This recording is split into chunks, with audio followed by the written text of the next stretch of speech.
Welcome to Lynn Cullen Live. Talk radio without the static. Email your questions and comments to lynncullenshow@gmail.com. And now your host, Lynn Cullen. Oh dear, hello. Let's see if we can actually begin a program without me freaking out and screwing everything up, okay?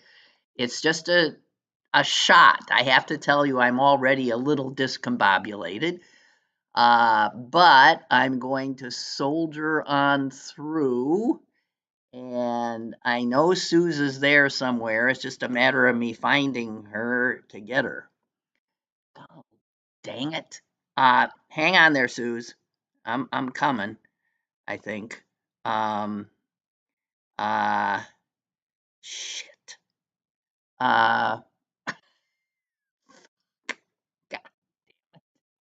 You know, I don't know why I've been so good at this. Susan, I know you're there. I just can't get to the thing where I get you in. Come on. Where the fuck is call-in studio? Here it is. Here it is. I got it. Whoa, there you are. Okay, I think I got it. Hello. Hang on. Hello? Hello? Oh, Hello? God, thank God. Nothing is quite the same. I have to tell you. I mean, it is. I mean, Kevin came over. It's like when you go to the grocery store and they rearranged everything so that you buy new things. That's right. But you can't find anything you need to find. And Kevin was over here again yesterday, and even he agreed. They'd done something that screwed me up yesterday. And then I think we had it together, but I have to admit that my screen looks a little screwy to me right now. But at least we got you on. Thank God. Jesus. Here I am. Okay. Be calm. I'm trying. I am. I'm trying. Susan, we haven't gotten you on the show since the election. Yeah, who won? That's all I wanted to say yesterday. I was so ready to say who won, and then you couldn't get me. Sorry. Well, there you said it. No, you haven't. And as a result, I've had a time to face death and walk away from it, and decide that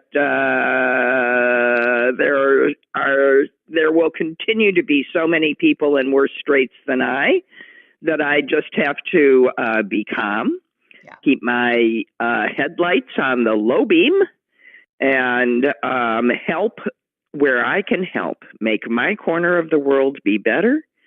And that's going to have to do for now until the midterms, when I'm sure everybody will remember what they seem to have never known or forgotten, that this was not a good idea. Oh, yeah. Well, I hope it gets through to them. There's that problem there's the problem with the media landscape and where people, get their narrative and perceptions of what is going on. So, but I'm not looking at the media right now. No, me either. And I take a quick glance at the headlines to see what fresh hell has arrived, and then I don't read about it. I go, okay, as expected, and I go on. Yeah. And the fresh hell, man, it just keeps coming, because he's doing something that no other president-elect has done in my memory, which is naming his cabinet, days after he wins. He's way ahead of where this usually happens. And oh my God, Yeah, Kristi Noem, she's killing dogs, she's killing cats. I mean, he's doing his own memes in his cabinet. Yeah. Well, listen, the level of incompetency in the people he's choosing is just mind blowing. And I mean, Kristi Noem as one, as a governor of a small Midwestern state, she's got she's had nothing to do with Homeland Security and the department. No, she doesn't know bullshit. No, not a she doesn't know anything. Not a thing. I mean, he might as well have picked me. She knows no right. more. Now you have permission to talk about an unqualified woman. Oh, totally. She would be an unqualified man, too. It has nothing to do with that, but she's unqualified. And then speaking of unqualified men, he immediately, after we're still trying to get our breath from her, he turns around and gives this weekend Fox News guy who was a private in the Army or something. Another television character. I know, to be the defense secretary, which is, speaking of our national security, a truly important job. And this guy, and Republicans know it too. Republicans are freaking out. They don't. Well, I mean, you know what's amazing to me is the fact that man would take that job thinking that he's not going to make a fool of himself. Well, you know what? Mean, why would you? Susan, he actively he sought it. Oh, I'm sure. Because he has. Because these are people that think that jobs don't really, you don't really have to know anything. You just have to get there. I mean, there are actually people that sit around and look at people and go, well, you don't do anything. What do you know? Yeah. I could do that. That's what all these people are doing. I could do that. Yeah. Well, okay. Yeah, go ahead, try. So the thing is that who was it? I guess Bill Kristol, who was a neocon. He's a conservative Republican, right. What used to be. He said he's been talking to all the folks he knows, and he knows people who still are Republicans, and they are, especially the ones who care about national defense, they are going berserk. And he says one guy wrote him, "Good Christ, I wouldn't let that creep dog sit for me.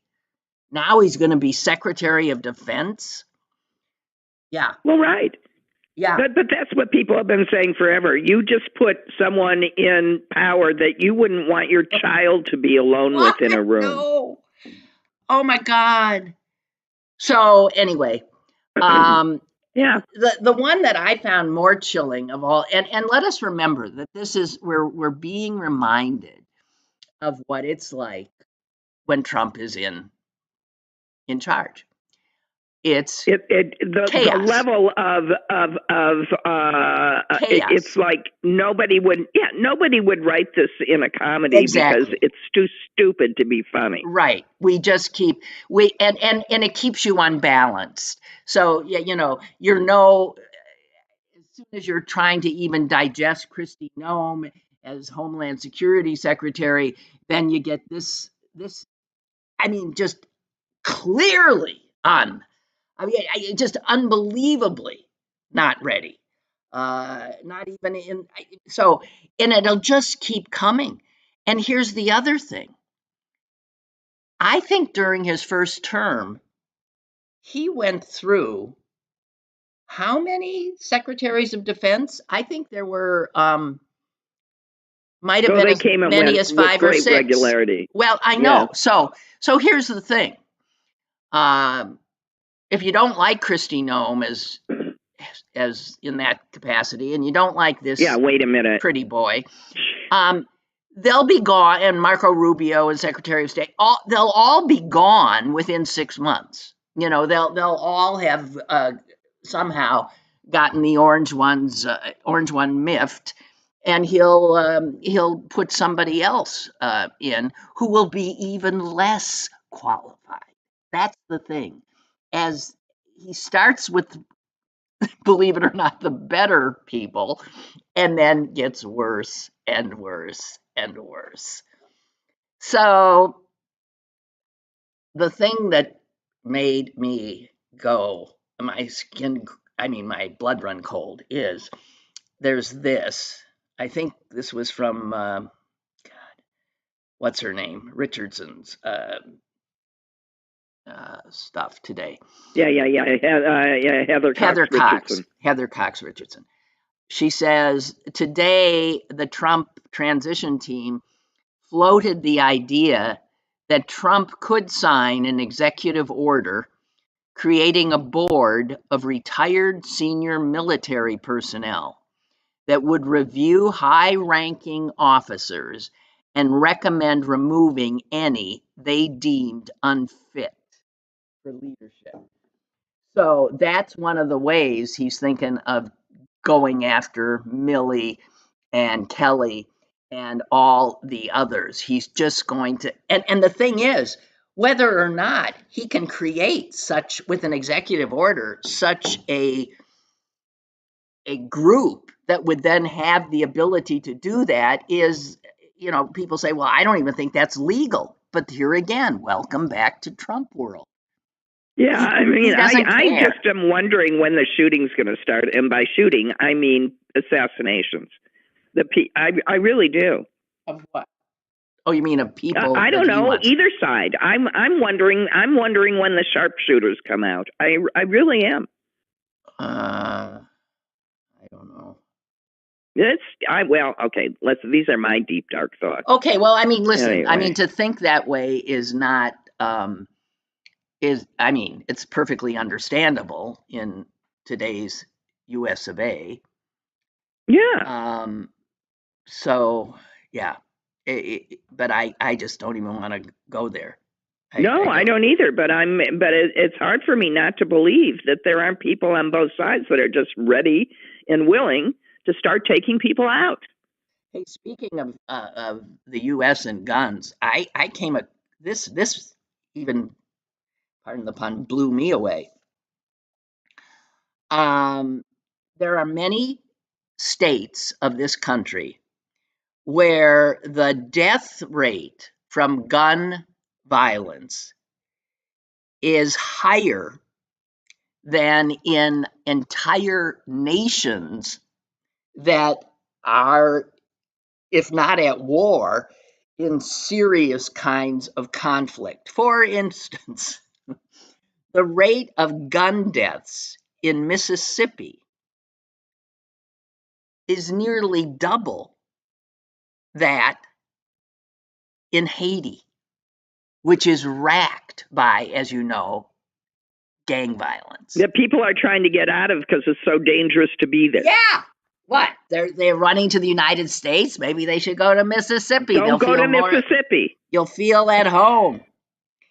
And Mississippi, listen to this. This is where we are so out of it when it comes to how violent this nation is. And Mississippi, Louisiana, Alabama, and New Mexico all have higher gun mortality rates than Mexico, where those cartel I'm gangs. Afraid to go. Yeah, exactly right. Yeah, because of the cartel gang violence. They talk about assassination. Right. They're knocking off people left and right there. Turns out nowhere near as much as they are in Mississippi, Louisiana, Alabama, and New Mexico. Just, to reacquaint ourselves with our country. And, I'm just sick at the thought that in like 45 minutes, Donald Trump will walk back in to the White House and be greeted by the president, Joe Biden. And this little set piece is what administrations have done for forever, where the incoming president goes to the White House and the current resident greets them and, sits down. And this is part of our peaceful transfer of power, which has made us a nation to be envied. And that I'm very conflicted about Biden giving this courtesy to a man who would not do it to him. He did not let Biden come into the White House. He was too busy trying No, to he hang on wouldn't. to it. Well, he wouldn't even go. He didn't go to the inauguration. No. And Biden says he'll go to the inauguration. I have to say, how's that working for us? I mean, I'm serious. How is that working for us?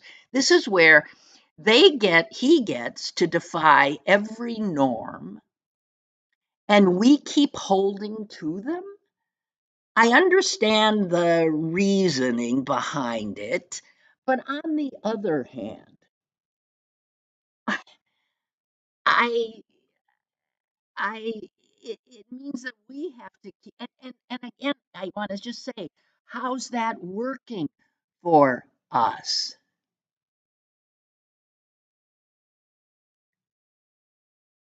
Being the adults, doing things in a proper manner.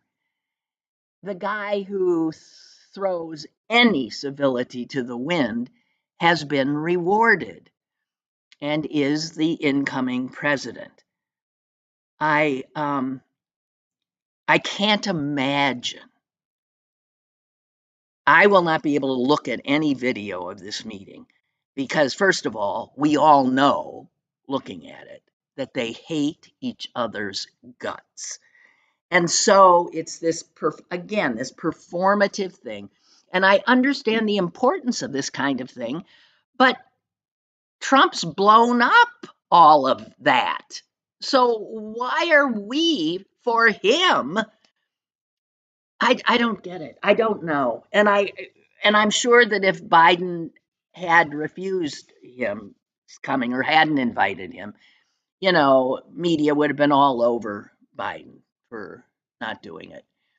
And in fact, the first lady invited Melania to lunch, and Melania, of course, said no. They're just so awful. They're just such awful people. Yeah. Oh well. They're our awful people. Oh my. We got to take the good with the bad. This is America. Speaking of which, I did watch the Martha Stewart doc last night. Yeah. And liked it. Yeah, I thought it was very, very good. I thought it did a really good job at quietly showing you who she was. Yep. And I felt so sorry for her because it starts with talking about her childhood and her brutal father. Yeah, her father was horrible. And how he would treat her when she was gardening. Yeah. And then you saw her do the exact same thing, using the exact same words, doing it to her staff when she was stressed. And I was thinking, oh, God, people think that there's nothing to psychoanalysis. It's just sitting right there. Well, it's what she learned. It's how she learned. Right. And even though she hated it when she was stressed, that's how she lived her life. And by the way, it's how she succeeded. Well, I think I said yesterday, I mean, it's a portrait of an extremely successful person. Brilliant woman. If it were a man, you wouldn't think anything, but because she embodies so many of what are considered masculine characteristics, and it's considered unseemly in women. She's very, very. It's interesting that this woman, who made her career out of, like arranging flowers and, and doing all these supposedly homemaking things, is like masculine in her character and personality. And if she were a man, no one would have thought anything of it. But there's something about a woman behaving as she does. No, she would have been admired for what instead men tried to bring her down for. Right, exactly. Yeah. But I think it's fascinating. And she's not particularly a likable person. She's somebody that I sympathize with, but I don't particularly like. You know, the only time she was likable, and I felt about this at the time, was when she was so successful at being imprisoned in a terrible place, which almost broke her, but she stuck to her stuff and ended up softening. Those women loved her. Yeah, she won them There's over. no question about that. The women that she was incarcerated with loved her because with them, she wasn't cold. With them, she was giving and warm, and I think it's the only time in her life, it feels to me from that thing, that she was like that she was safe there. It's very strange. And the documentary does put the lie to this, these cupcake prison. It was a rough place. It was a tough place, especially for somebody who, was a billionaire and when she left was picked up by a private jet. That was the other. I'm not going to spoil it, but that's the other awful thing. Boyfriend. Oh my God. Yeah, right. So, yeah, it's good. It's on Netflix. Bad taste in men. Yeah, it's on Netflix. Yeah, it's good. Yeah, it's absolutely. I thought it started a little slowly, but then boy, did it catch me. It's a very good movie. And God knows we're looking for good movies these days. I can't even tell you. I binge watch. I'm going to tell you something that I should be totally ashamed of. I binge watched a whole season of Married at First Sight. Oh dear God! See, I cannot watch reality TV. I can't watch it. It's just I was going, really? And I was going, I'm not turning on the news. I can't watch that. Here's some of what I've watched. And I've been watching movies that I thought I knew, but as I watched them thought, geez, I don't think you really ever did. And I've seen some doozies. Last night, a movie I have seen before, but I hadn't sat and really watched it from beginning to end. It was on TCM, Sunset Boulevard. That is mind-blowing. I've seen that several times. Yeah, it's a mind-blowingly good movie. And then I watched The Fisher King. With Robin Williams. Williams and what's his name? One of the brothers, Jeff Bridges. And that is marvelous, that movie. Yeah. And the two women in it, Amanda Plummer and whatever Rule. Just amazingly good. And then I watched a movie I'd never seen, The Sugarland Express. And thoroughly enjoyed it. And only after did I find that it was Steven Spielberg's first movie. I didn't realize that, and after he made that, they let him do Jaws, even though somebody else was going to do it. And the Sugarland Express was really a good movie, I guess, based on a true story. I always thought it was some stupid movie, and it was wonderful. I don't know. So that's what I've been doing. I've been watching stuff like that. I also recommend The Diplomat, season 2. Incredibly well done. I binged that.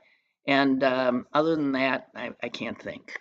I can never remember what I've watched from day to day, even if I've found it fascinating at the time. And season 2 of Shrinking was out, which I ended a little abruptly to me. I binged watched that, but every time I watch it, I think, oh my, if Eric ever saw this, he'd have a heart attack. It's about a psychiatrist. It's about a psychoanalytically oriented practice where one of the shrinks goes, let's just say, a little off the boards in terms of methodology. Okay. Well, Eric was a stickler for methodology, I know. So he would be having a heart attack. Yeah. Okay, so I want to get back, if we can, to the horrors of our reality. I just want to say one thing. I tried to save us, audience. Now you may go ahead. Well, we all did. We all did our part. What can we do? I mean, what we can do is learn from this, is what I keep saying somehow. Yeah, no, you have to learn from this. Okay, so what I think Bernie Sanders is right. We know we've lost the working class. We've lost them for a long time. You know, the union heads endorse Democrats, but their rank and file, in large part, the votes go to the Republicans. And I've seen that around here, this union town of Pittsburgh, ever since I've lived here. So this is something that has not happened overnight. It's happened as the Democratic Party became more of this professionalized, college-educated, wonky party of very well-meaning liberal folk, but totally disengaged, I think, from most of the people of the country. I want to share just a few things that I thought were really smart that Nicholas Kristof has said. Now, he's not, he's, I think, a progressive in good standing, isn't he? Nicholas Kristof? Yeah. Yeah, okay. Yeah.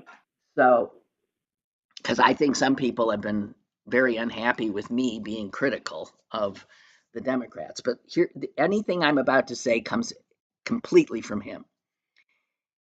First of all, and this is a gut punch, because he says, looking ahead at the Senate seats that will be in contention in 2 years and in 4 years, he says it's not easy to see that the Democrats would have a chance to recover control of the Senate.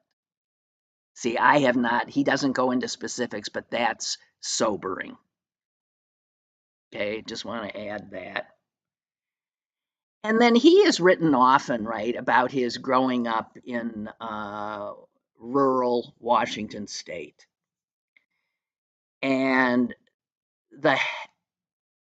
when manufacturing died off in that area, how the people he knew were just devastated. And so, again, this is coming directly from him. Today, okay, the good union jobs left. Meth arrived and everything changed. Today, more than a third of the kids on my old number 6 school bus are dead from drugs, alcohol, suicide, and accidents. More than a third.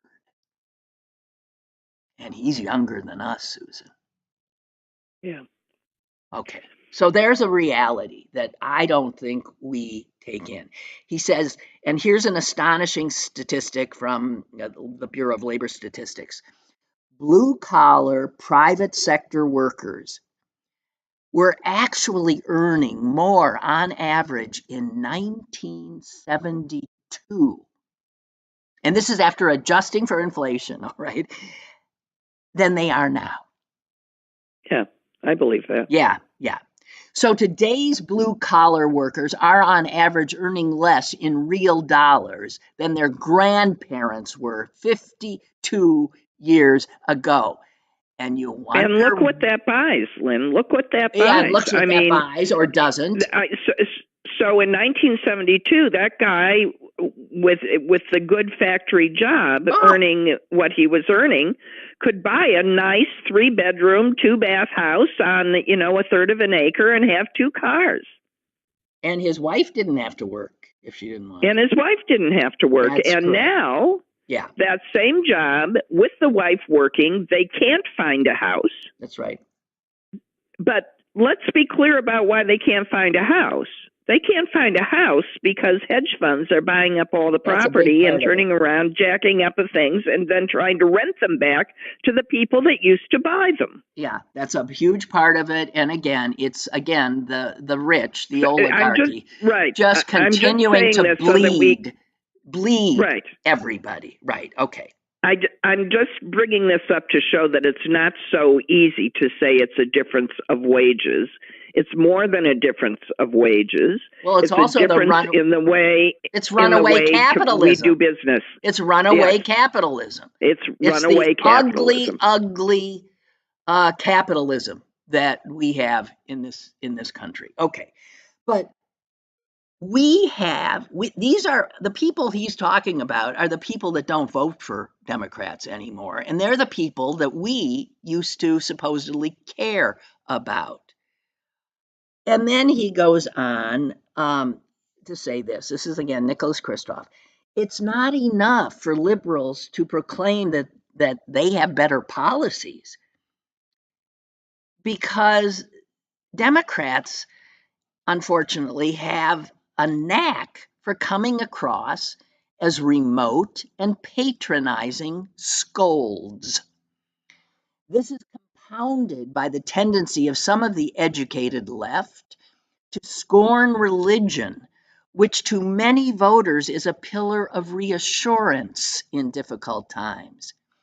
Given that 74% of Americans believe in God, that's according to a Gallup poll, while only 38% of those over the age of 25 have a college degree, condescension is a disastrous strategy. Well, and I've been thinking about that too. And the approach that we have ended up with is, we're here to help you.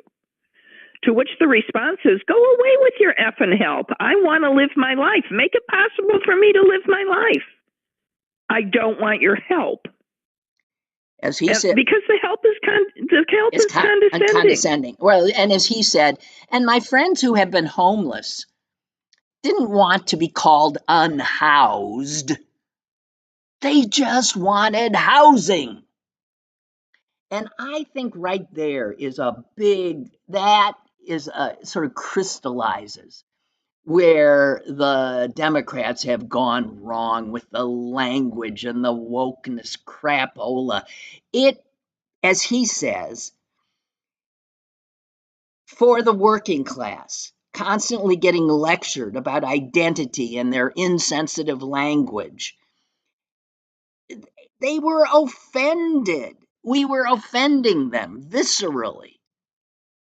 And we expected them to vote for us? So anyway, here's how he ends. So now we're in a situation where Trump won almost half of Latino voters, a rising share of Black and Asian voters, and an increase in young male and even young female voters. Trump won roughly the same share of votes from people without a BA as Harris won among voters with a BA. But there are many more, obviously, of the former, people without a college degree.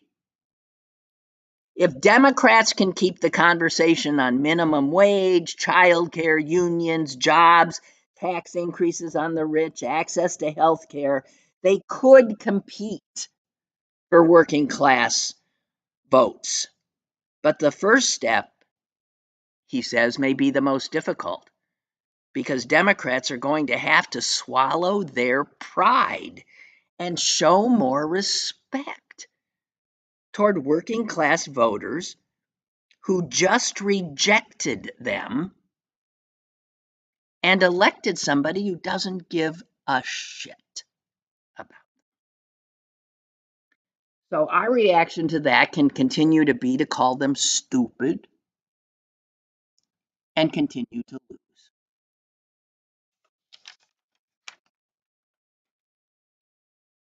Just saying. No, I'm not calling them stupid. I'm thinking that an awful lot of people just didn't know, including the younger voters. Yeah.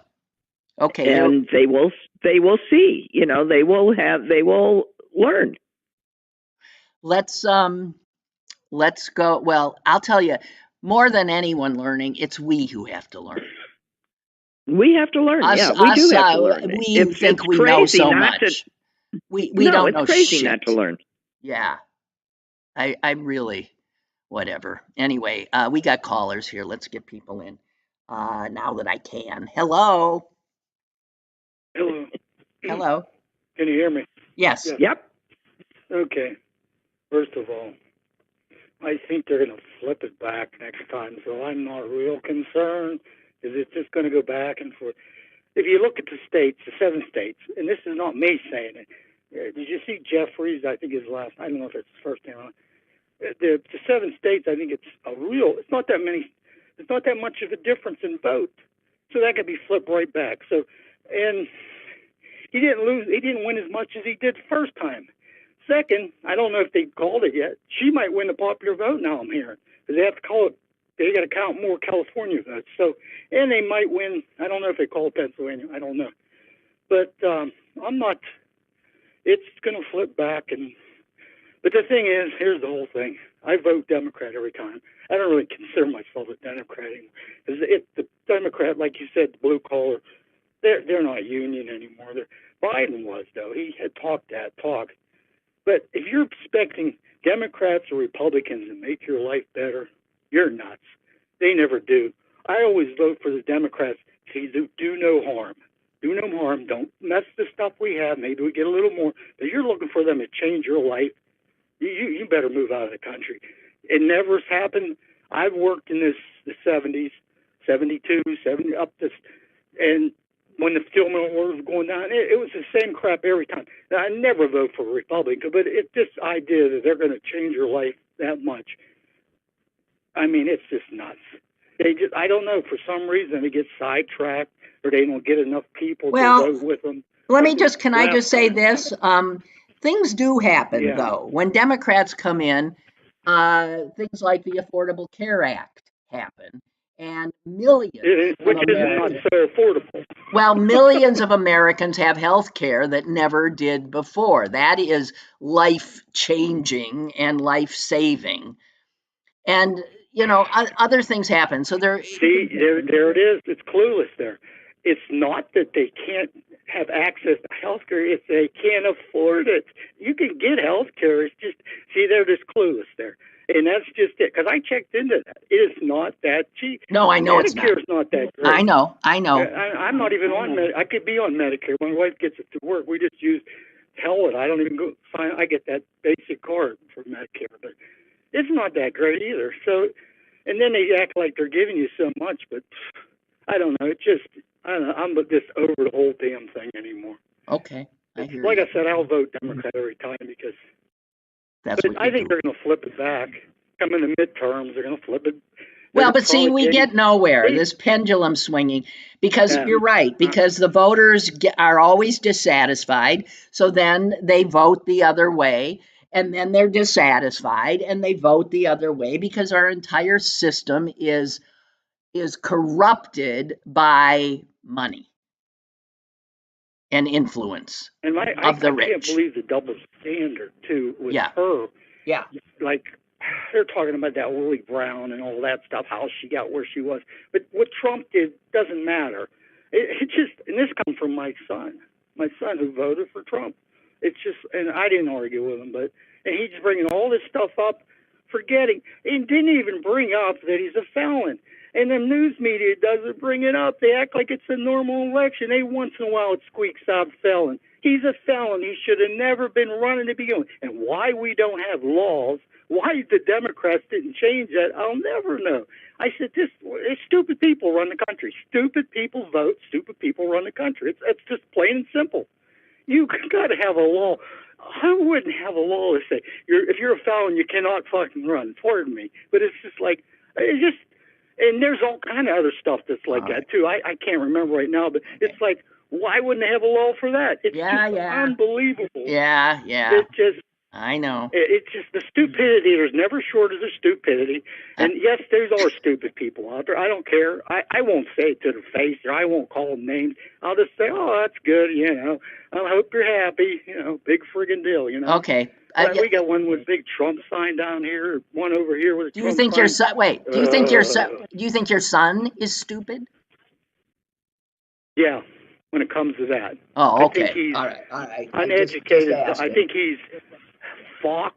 he's drinking the Kool-Aid that Jim Jones had, That's what they are. They're like a cult. So they're all sucking it down, and then you, like you said one time, it's so easy to watch something. They're saying what you want to hear. If you hate another group, like they don't like the Democrats, and you're talking about them bad, it's so easy to watch that and like, oh yeah, that's they got it right. But we do the same thing. That's what everybody does. Exactly. We just listen to people who agree with us. Well, hey, thanks for thanks for the call. I want to get somebody else in here. Okay, yeah, thank you. Thank you. No. Bye-bye. Bye. Appreciate it. Bye-bye. And hello, go ahead. Hello, am I being heard? Yep. Hi, this is Eric from the South Side, and I unfortunately echo the frustrations of the previous caller. Although I don't know if flipping it back is going to be that much a possibility. Although I've been looking at videos how there are a lot of Trump voters who are instantly regretting voting, seeing what Trump's picks are for, various cabinets. And like, wait, I didn't sign up for that, and so that's happening already, surprisingly.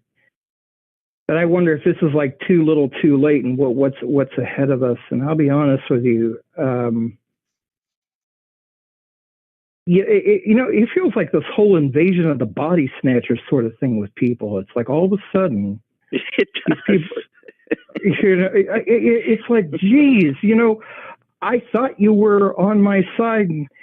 But what makes it worse for me, the place that I'm living in right now is out of necessity due to the fact that I got pretty much kicked out of the place that I was in.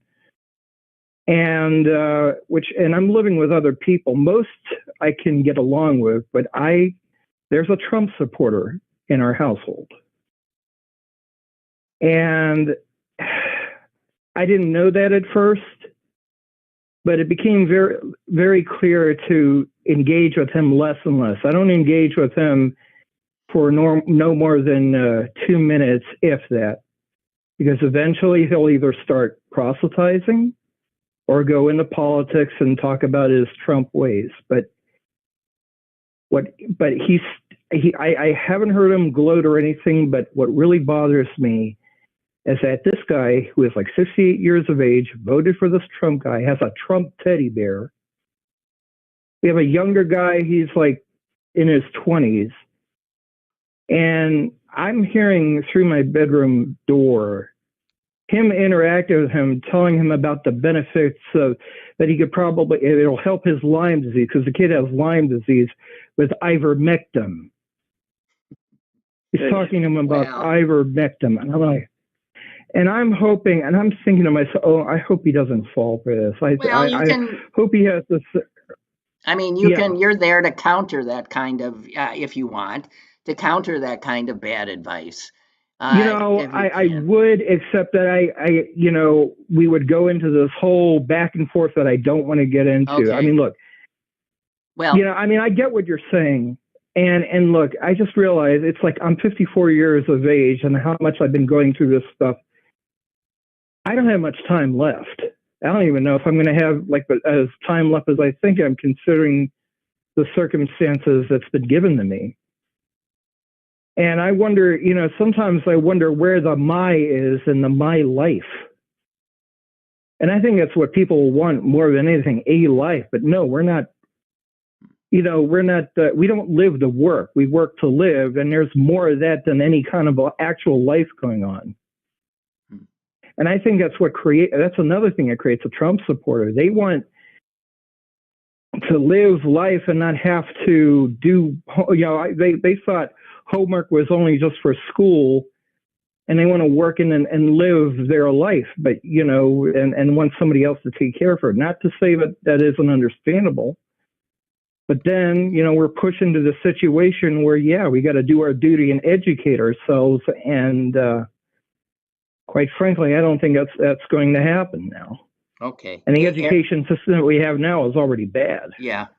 Hey, I'm sorry. I'm going all over the place. I got to move on, but I thank you for your contribution.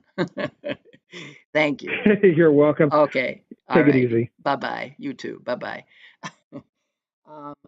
Susan, I want to get some stuff in here. Here's just another another little thing that, again, to the fact that we are people who are, living in a different reality than these voters we need to win back. I think it was something Maureen Dowd said, but it sort of struck me that, my God, she's right. So Harris had all of these huge celebrities, right?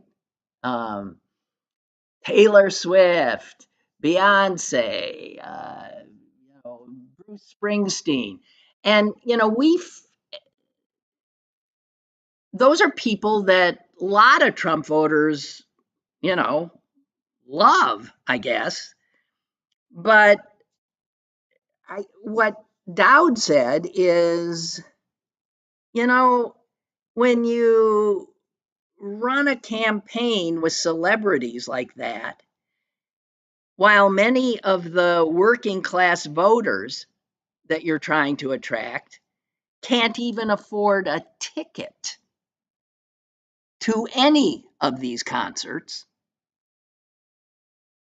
much less a down payment on a home.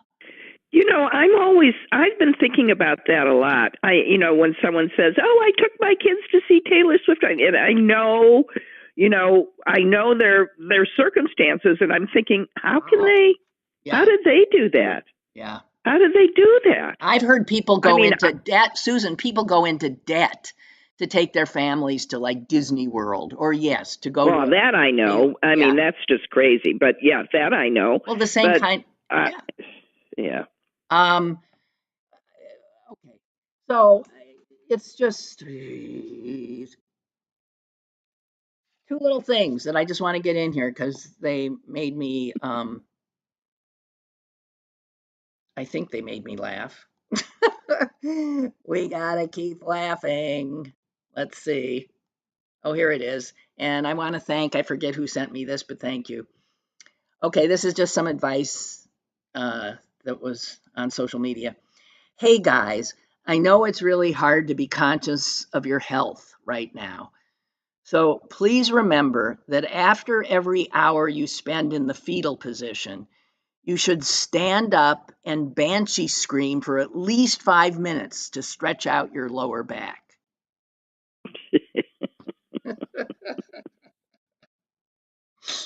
And well, that's pretty accurate. I think it's pretty good advice, actually. And then here's another thing. I don't know if this is true or not. But supposedly Franklin Delano Roosevelt said about General Douglas MacArthur, never underestimate a man who overestimates himself. And obviously that would apply to, yes, a certain president-elect. Yes. Okay, let me check some. That's the other thing. I keep reminding myself, he's not president yet.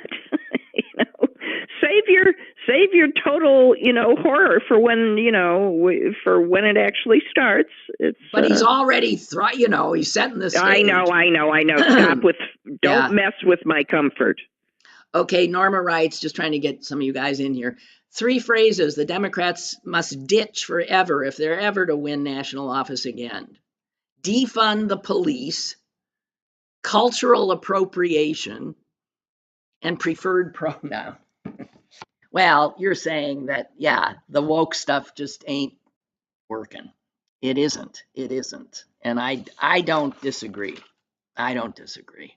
Oh, and the funniest thing, speaking of preferred pronoun, because, it's everywhere now, every business, every company, you get any mail from a lot of people and the person signs it with yada, preferred pronoun.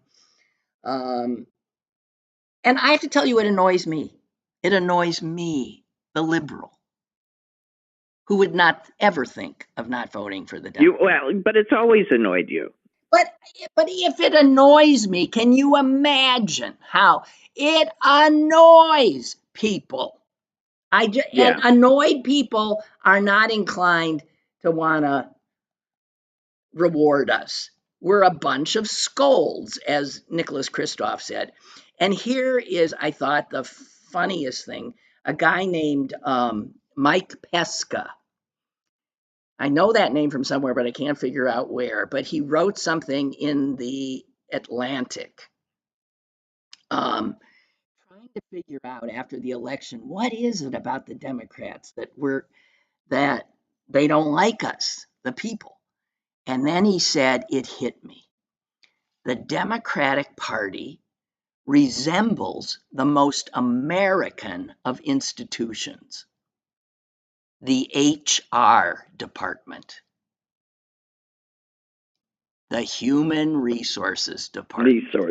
Yeah. Now, if you haven't ever worked in a corporation or an entity with an HR department, the minute I read that, I howled because it's true. And he says, like Human Resources, the Democrats are a party of norms, procedure, bureaucracy, DEI initiatives, rule following, language policing, and compliance. That is absolutely dead on, and it's exactly what HR departments do and why everybody hates them. And he said this, for so many Americans, the stultifying, small bore, rules-bound pernickettiness of the Democratic Party has just become a huge turnoff. People don't want to feel that they're being told what they can or cannot say. They're sick of a culture of walking on eggshells. The proof is right there in the election results. And what's a presidential election really, if not a quadrennial performance review of an entire nation? I think, and he makes clear that he voted for Harris, but I think that this is right, and we've got to stop it. Just stop it. It's alienated me, and I'm one of you. And I'll tell you, it's alienated a lot of other people who are too scared to say it because you're immediately, as you know, like jumped on. I'm sick of people lecturing me about what I can say and what I can think. And I've said this a lot. I don't tolerate it coming from the right, banning books and all that crap. And I don't tolerate it from the left, banning words and thoughts and jokes and anything. I'm sick of it. And again, if I'm sick of it, one of the educated, college-educated Democrats, one can only imagine. We've got to stop it. Bunch of busybody know-it-alls. Just saying. Well, we have to figure out how to do that and still be respectful of everybody, and without putting initials on it. But you know how you do that? You do it by living it, by that's showing right. it. I agree with you. You don't do it by hectoring other people. And I also agree that I yearn for the time that everybody didn't lead with their sexuality. Oh God, that is simply not the most important thing about any of us. Right. I know. And the people that know and love you know how to be respectful. And if it's important to you, then on an individual basis, if you prefer something, you let the people that you're dealing with know. For the rest of us, try and listen to people's names and just use them. But other than that, I do wish for a time when we didn't all lead with that. It's the most boring thing in the whole world. It is so maddening. I'm so sick of it. It's good intentions run totally amok. Yeah, it's saying be respectful, and we're going to teach you how. That's right. No, this is not the most great. Right. And it's also telling people it's important to lead with that, which it is not. What's important is our common humanity, not divvying us up into little groups. I'm so sick of it. Being put in boxes. White is bad. Black is good. This is that. It's such nonsense. Or putting ourselves in boxes. Well, they do. I can't take it anymore. And then intersectionality. No. What the fuck is that? It means everybody's connected. It means humanity. But the same people who brought us intersectionality are the ones who make all the boxes. I'm sick of it.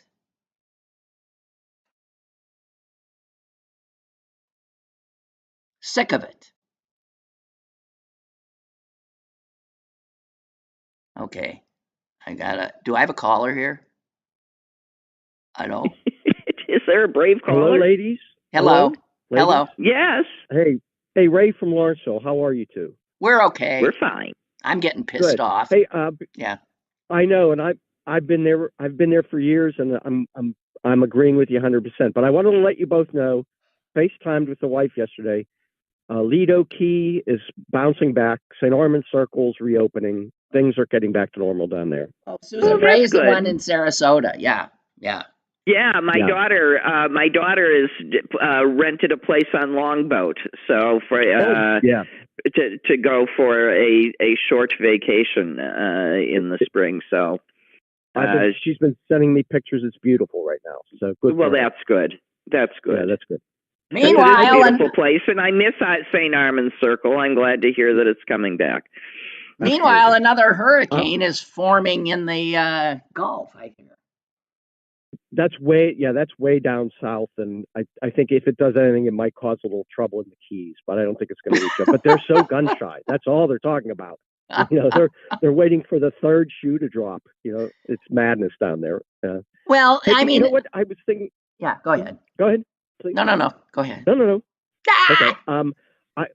I was listening and I was thinking. Do you remember the movie Papillon with Steve McQueen? Sure. Yes.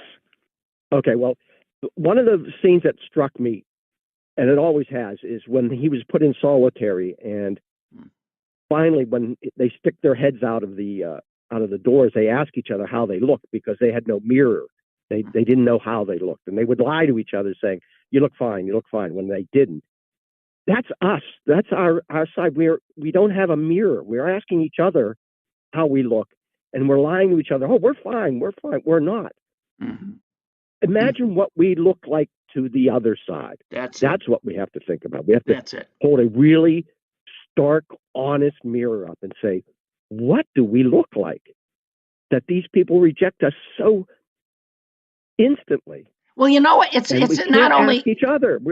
That's right. Then the thing is, though, not only were we rejected, but rejected when the person we were running against was the most, speaking of looking at a mirror, I mean, the most repulsive human you could conjure. And they didn't, I swear the ones I run into, they voted for an imaginary Trump, not a real Trump. They just look at us and say anything on the other side of that. Away from that. Run away from that. And calling them stupid is the worst idea. Yep. They don't mind being dirty or poor, but calling someone stupid, you can't do anything about that. You can clean up, you can make money, calling them stupid writes them off. It's the most insulting thing you can do. Yep. And they'll show us stupid. If we think they're stupid, they'll show us. And they did. Yeah.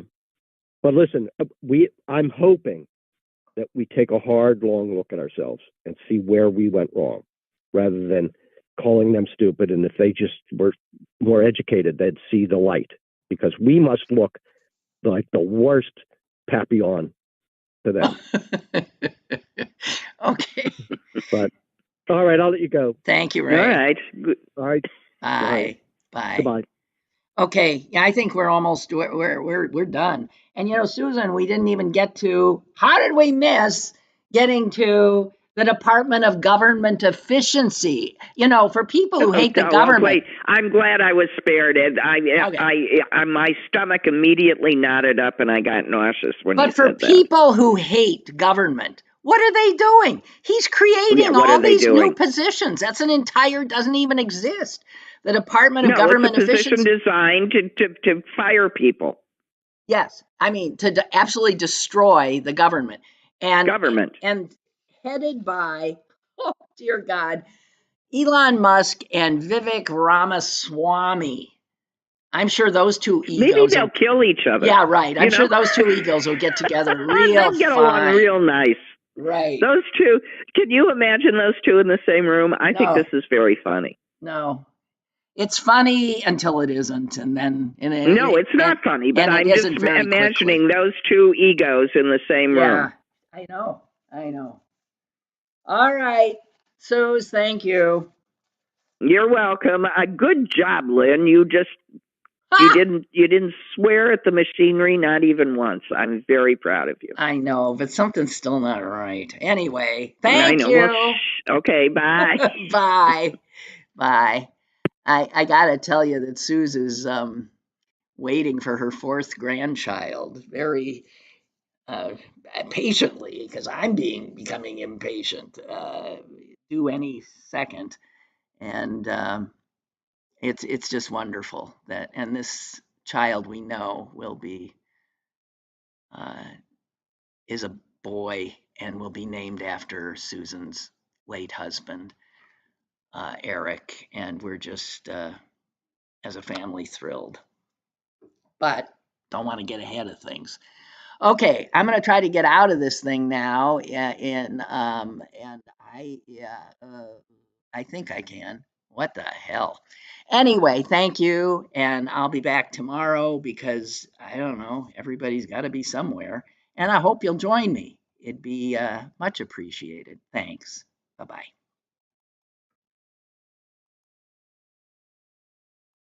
Or not. There we go. Lynn Cullen Live, Monday through Thursday from 10 a.m. to 11 a.m. and archived at pghcitypaper.com. The opinions expressed on Lynn Cullen Live are those of the host and do not necessarily reflect the viewpoints of Pittsburgh City Paper or its advertisers.